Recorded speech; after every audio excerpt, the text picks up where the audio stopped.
y hoy vengo a presentaros mi comunicación que se titula Canon Fluido, Literatura Afrolatina Contemporánea en el aula. Mi trabajo se inserta en el marco del proyecto de innovación docente Enseñanza de Lenguas y Literaturas a través de una perspectiva de género. Pues bien, Análisis del Discurso y Literatura en Lengua Inglesa es una asignatura de segundo curso del grado en Estudios Ingleses de la Universidad de Sevilla, centro donde he llevado a cabo la propuesta didáctica que hoy vengo a presentaros durante el curso 2022-2023. En ella el alumnado ha de ser capaz de conocer, en esta asignatura, el alumnado ha de ser capaz de conocer la terminología de análisis textual, así como analizar distintos géneros y expresar una opinión crítica y persuasiva sobre ellos, desarrollando así la comprensión lectora y escrita. El alumno es evaluado a través de 5 comentarios críticos que realizan a lo largo del curso, junto a un comentario final que tiene carácter de examen, en la acción de evaluación continua o a través de un único examen, comentario final, en el caso de que el alumno o la alumna lo prefiera. Los textos que el alumnado analiza y comenta para su evaluación en ningún caso son los mismos que se trabajan en clase, ya que el fin de la asignatura es que el alumnado adquiera herramientas de análisis crítico y expresión. Por lo tanto, y a pesar de que hay disponible una selección de textos que puede servir de modelo para el profesorado, análisis del discurso, a diferencia de otras materias del grado, no cuenta con un corpus determinado que ha de ser estudiado para que el alumno se acerque a un determinado periodo histórico o movimiento literario, haciendo que así su sílabo sea bastante flexible. Aunque esta materia no tenga entre sus objetivos que el alumnado adquiera unas habilidades específicas a los estudios de género, su flexibilidad en cuanto a la elección de obras y autores y autoras que trabajar en clase la convierte en un buen escenario para, a través de los textos y el análisis textual, acercar al alumnado a cuestiones de género. Esta propuesta didáctica aboga por la introducción de autoras afrolatinas contemporáneas. La escritura de estas migrantes racializadas está múltiplemente invisibilizada, siendo minoritaria incluso dentro de los estudios latinos y afroamericanos en Estados Unidos y en la diáspora. A través de la exposición a estas obras se busca en primer lugar que el alumnado adquiera una perspectiva de género interseccional, donde el género se conjugue con la raza, la clase, la condición migrante, la edad, la sexualidad, entre otras, y en segundo, que reflexione acerca de los mecanismos que forman el canon. Esta comunicación propone una práctica didáctica de 3 sesiones de 80 minutos cada una. Ahora vamos a desgranar en las siguientes diapositivas esto un poco más. Es decir, lo que corresponde a una semana de clases de cualquier asignatura del grado de estudios ingleses en la Universidad de Sevilla. Estas sesiones se enmarcan dentro de una programación cuatrimestral que sigue la metodología hipotético-deductiva como estrategia pedagógica. Al igual que el método científico, esta aproximación didáctica sigue el siguiente esquema. El alumnado se enfrenta a una pregunta y un problema. Esto también lo vamos a ver, si queréis, os voy enseñando ya.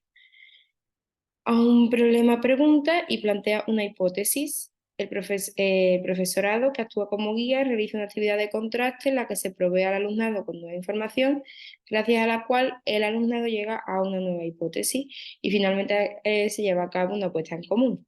De esta manera se invierte en formas más tradicionales de enseñar, como aquella de la clase magistral, en la que el profesorado pues, expone conceptos y tras ellos pide que los alumnos y alumnas los apliquen.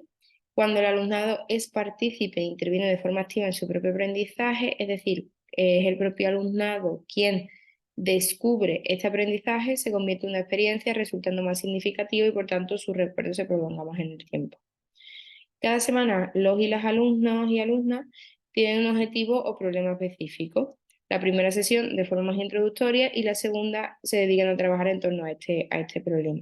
La tercera la dejamos para el comentario crítico, que deben analizar un texto haciendo especial énfasis en aquellos que hemos aprendido durante la semana. Por ejemplo, en esta semana serían las voces narrativas, ¿no? El objetivo de las sesiones importantes de esta semana es, como digo, conocer las voces narrativas, ver qué efectos provocan en el texto y en los y las lectores y lectoras. Además de saber distinguir los tipos, usar la terminología adecuada para nombrarlos y ver qué efectos provocan, que son básicamente los objetivos de la asignatura de análisis, que serían los objetivos de la asignatura de análisis del discurso y literatura. La voz narrativa también supone un medio para reflexionar en torno a la perspectiva y la capacidad de hablar y ser escuchado y por ende del canon y sus exclusiones, cuestiones que marcan la docencia de esta asignatura en clave de género y de colonialidad. Pues como decía, vamos a empezar con la primera sesión. Pues bien, cuando el alumnado se acerca a los narradores a través de la lectura, normalmente repara únicamente la identificación de la voz narrativa, pero no lo hace en el efecto que esta causa, que en realidad es lo que verdaderamente tiene relevancia para el análisis del discurso. Sin embargo, al pedirles que ellos mismos sean los escritores, las escritoras, y al poder ver cómo el texto sufre cambios dependiendo de qué personaje lo narre, el alumnado comprueba por el sí mismo el peso que tiene quien cuenta la historia de una narración. Cuando se les pidió que escribieran Caperucita Roja por primera vez, la mayoría del alumnado usó el narrador omnisciente al ser el más usual para cuentos y novelas hasta el siglo XIX. Sin embargo, cuando se les pidió narrar la historia desde la perspectiva del lobo, la elección mayoritaria fue la de la primera persona y algunos de los hechos se vieron alterados. De este ejercicio se obtuvo una lección sobre recursos formales. La voz narrativa en tercera persona omnisciente provoca una sensación de objetividad, mientras que en primera persona de subjetividad. Y en el cambio de un narrador a otro, pues el contenido de la historia se ve afectado. Sin embargo, de esta misma actividad también surge una reflexión sobre las teorías feministas del standpoint y del conocimiento encarnado situado, de Harding y Moraga, respectivamente, Cherry Moraga. A través del contraste entre las dos historias de Caperucita que han escrito, el alumnado se plantea si la objetividad, o como el filósofo decolonial Santiago Castro Gómez la denomina, el punto de vista cero, existe, o si por el contrario la objetividad no es más que la hegemonía de un punto de vista concreto y subjetivo que silencia a otros. Estas reflexiones se vuelven a incentivar durante la actividad de contraste de la segunda sesión, a través de la introducción del círculo tipológico sobre narradores de Stansel y de la revisión del relato de James Joyce. En este relato, Joyce usa lo que Hugh Kenner denominó el Uncle Charles Principle, es decir, la voz narrativa es en tercera persona, pero no omnisciente, sino que por el contrario se alinea con la perspectiva de uno de los personajes e incluso imita su forma de comunicarse.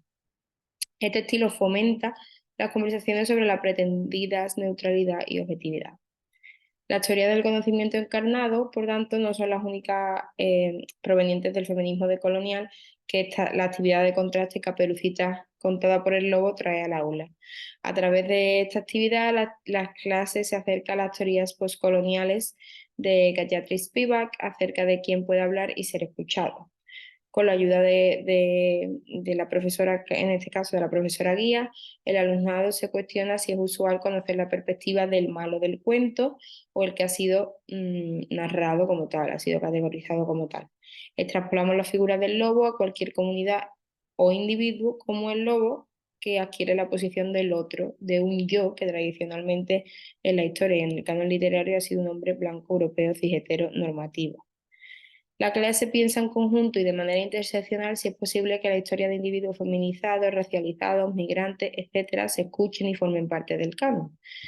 Entonces nos preguntamos qué historias pasan a la epistemología e imaginario colectivo, desde qué perspectivas o posiciones se producen y por qué esas han compuesto la epistemología universal tradicional y otras no. Finalmente, en la última sesión, pues vemos que la figura del lobo y su otredad han servido para los conocimientos para analizar el relato de Lorraine Ávila que analizamos aquí, ¿no? Romo, que es como se llama el relato, es la historia de una mujer desaparecida en el mar, contada en segunda persona por un amigo, amiga o familiar de la desaparecida.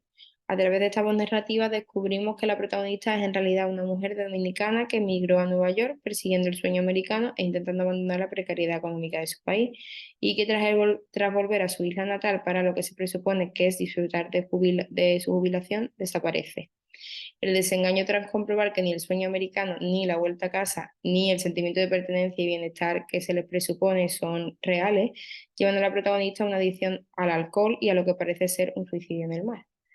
Un fragmento de Romo se introduce por primera vez en la segunda sesión para que el alumnado pueda continuar familiarizándose con la voz narrativa en segunda persona y preguntarse por los efectos que causa en los y las lectores, lectoras y los motivos por los que la autora Lorraine Ávila elige este tipo de voz narrativa.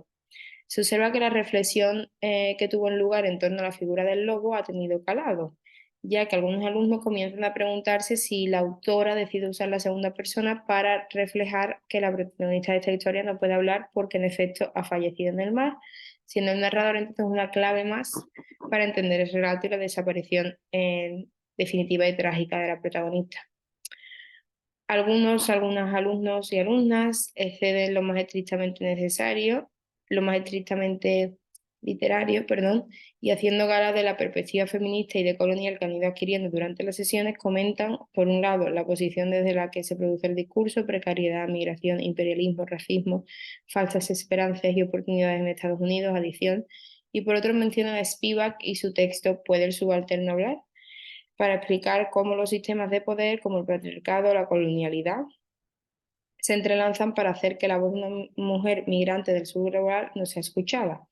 Algunos incluso extrapolan el debate al canon literario preguntándose qué voces tienen cabida en él. Pues a través del estudio de las voces narrativas, los estudiantes que hemos comentado, los estudiantes de análisis del discurso y literatura en lengua inglesa, se plantean cuestiones como la posición desde donde se produce el discurso, su objetividad y qué narrativas pueden formar parte del canon literario e histórico. El alumnado aprende sobre los mecanismos de poder conocimiento de Foucault que forman el canon, a la vez que son testigos de la ruptura de este, ya que estudian en clase autoras como la afrodominicana estadounidense Lorraine Ávila, que no encajan en un canon literario que tradicionalmente ha sido de marcado carácter occidental blanco y masculino. Desde la clase y particularmente a través del relato de Ávila se propone un canon que, como el océano y las subjetividades migrantes que aparecen en esta historia, sea fluido y transnacionalmente universal y permeable. En primer lugar, el canon literario en general y el corpus de los estudios americanos debe ser como el océano, fluido y en constante movimiento, es decir, debe ser flexible y estar sujeto a cambio. Esto no implica que autores consagrados como James Joyce desaparezcan. De hecho, esta propuesta lo sigue considerando para precisamente cuestionar la objetividad del discurso y hablar de teorías feministas y decoloniales como la del standpoint o el conocimiento discurso encarnado y situado. Sin embargo, esta fluidez del canon sí que conlleva que la obra de autores como Ávila, de autoras como Ávila, aparezca entre los textos que se trabajan en clase. En segundo lugar, este canon oceánico debe ser universal en la medida que los autores decoloniales M. Césaire y Edouard Glissant conciben la universalidad. Estos académicos rechazan la universalidad como ha sido entendida tradicionalmente, es decir, la que proviene de un lugar de enunciación supuestamente abstracto y neutral, es decir, que se considera no marcado o normativo, pues eso, otra vez hombre, cis, hetero, blanco, europeo, y por el contrario, la universalidad que proponen solo puede ser conseguida a través de diversos, múltiples puntos de enunciación concretos, es decir, no desde un procedimiento neutral, sino desde tantos situados y encarnados como pueda haber. Una vez más, el océano sirve para la metáfora, ya que el canon es universal y transnacional en tanto en cuanto baña a todas las costas, pero sin perder la especificidad de cada uno de sus mares, ¿no? Aquí la analogía.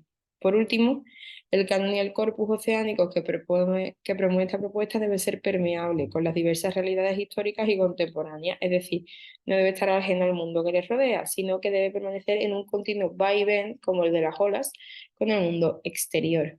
Para ello no es solo necesario que pongan a flote, siguiendo con la analogía, aquellas historias producidas por los subalternos que se encuentran en los fondos de archivos, sino que también que se expanda el concepto de archivo. Reducir el archivo al lugar físico donde se encuentran las formas tradicionales de narrativa, poesía y drama puede suponer exclusiones. Para sacar a flote obras subalternas actuales, las redes, que no marineras, sino sociales e internet, son del todo necesarios. Posts, blogs, webs, plataformas de vídeos, series, películas, etcétera, tienen que convivir con bibliotecas, librerías y teatros como forma válida de archivo. Y ya para concluir, me gustaría simplemente volver a incidir en un par de asuntos. Esta comunicación muestra cómo se puede enseñar análisis literario del discurso desde una perspectiva de género interseccional a través de una propuesta didáctica real que se llevó a cabo con el estudiantado de la asignatura de análisis de discurso y literatura en lengua inglesa durante el curso 2022-2023. Mediante la introducción de literatura escrita por mujeres afrolatinas, el estudio hipotético-deductivo de la voz narrativa y la ayuda del profesor guía, profesorado guía, el alumnado de estudios ingleses no solo es expuesto a otras realidades como la migración de una perspectiva de género o la situación precarizada de los países en vías de desarrollo que suelen quedar invisibilizadas en otro tipo de literaturas más canónicas, sino que reflexiona críticamente sobre qué voces hablan, pueden hablar y ser escuchadas, qué forman el canon y qué puede formar también el archivo. El relato elegido para las dos sesiones, Romo, de Lorraine Ávila, narra la migración a través del mar, que narra esta migración a través del mar, ejemplifica el deseo de construir un nuevo canon literario que sea precisamente como el océano, fluido, permeable, en constante movimiento y universal, en tanto en cuanto bañe cuantas costas pueda, ¿no? Es decir, que esté abierto al cambio, conectado con la realidad histórica y actual y se componga de muchas perspectivas transnacionales situadas. Un canon y corpus de los estudios ingleses y americanos que, sin necesariamente abandonar obras de reconocida calidad, permita albergar literaturas que han permanecido y permanecen olvidadas en los fondos de archivos físicos y digitales. Pues muchas gracias por la atención.